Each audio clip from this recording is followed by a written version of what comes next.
Yo, what's up? Good morning. And so we're going to be taking a look into Exodus chapter 12, verses 35 and 36. And ultimately, we got three reflective questions, and they come down to what has been holding us back, what is of value in those spaces, and ultimately, what can God use those things of value to build. When we look at this story, we see this part of the liberation taking place for the children of Israel.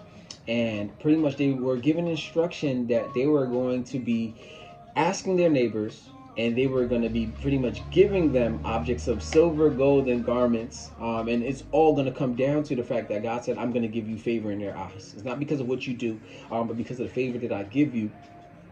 And God allowed me to see first, I got a lot of spaces that I've been held back by, whether it be sin, whether it be just bad mindsets in regards to my insecurities, just the lack of identity in regards to who God has called me to be, and just even bad habits, if we were to keep it real, between procrastination, laziness, lack of organization.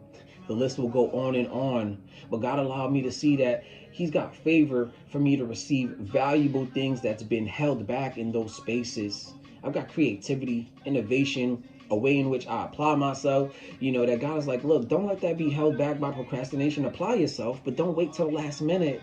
And I believe that there's this opportunity for us to receive, if we could just reflect in our own personal lives, whatever it may be, there's this chance that we've got some good things in bad spaces, plain and simple. And God is like, I'm going to liberate you from that. And I want those things of value to be brought into a space that it could be used for its full purpose. If we were to take a look a little further, and I want to challenge you, check it out. You'll see Moses goes up to the mountain to receive what we know as the Ten Commandments. But he also receives instruction from God for this building of the temple, which would have a lot of different parts: lampstands and Ark of the Covenant, beams, curtains.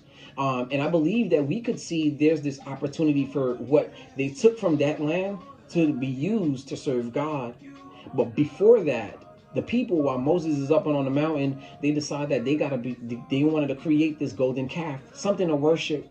And God allowed me to see with this last question, what are we building?